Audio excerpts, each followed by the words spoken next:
এই হর শ্যামা বাড়ি ধরিস না, ঠান্ডা শ্যামা বাড়ি ধরিস সর। কি চাকর ভাই জ্বর ধরছে, ফার্মাসি যাবো, ফার্মাসি যাবো। কি করছিল জ্বর আছে তোমার? এই আর কোশ নে, রাত্রে তোর ভাবি কি বানাচ্ছে, সরাপুটি মাছ আর পাহা কিত্তু কুমড়ে।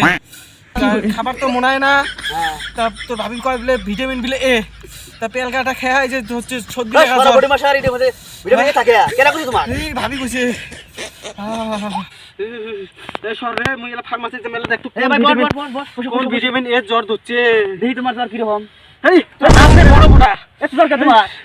এই আর খুশি না তুমি কলুঙে কোন কোন এ ভিটামিন খায় তোমার জ্বর আছে? এই হলো আকবর ভাই, তোমার যে জ্বর ধরছে, হ্যাঁ এই জ্বরে যদি তুমি ভালো চিকিৎসা না নাও, হ্যাঁ এই জ্বর যদি তোমার মাঘ মাসে যায়, হ্যাঁ। আমার দাদি কইছে হ্যাঁ মাঘ মাসের জ্বরে বলে বাঘের দাঁত নড়ে। কি গো?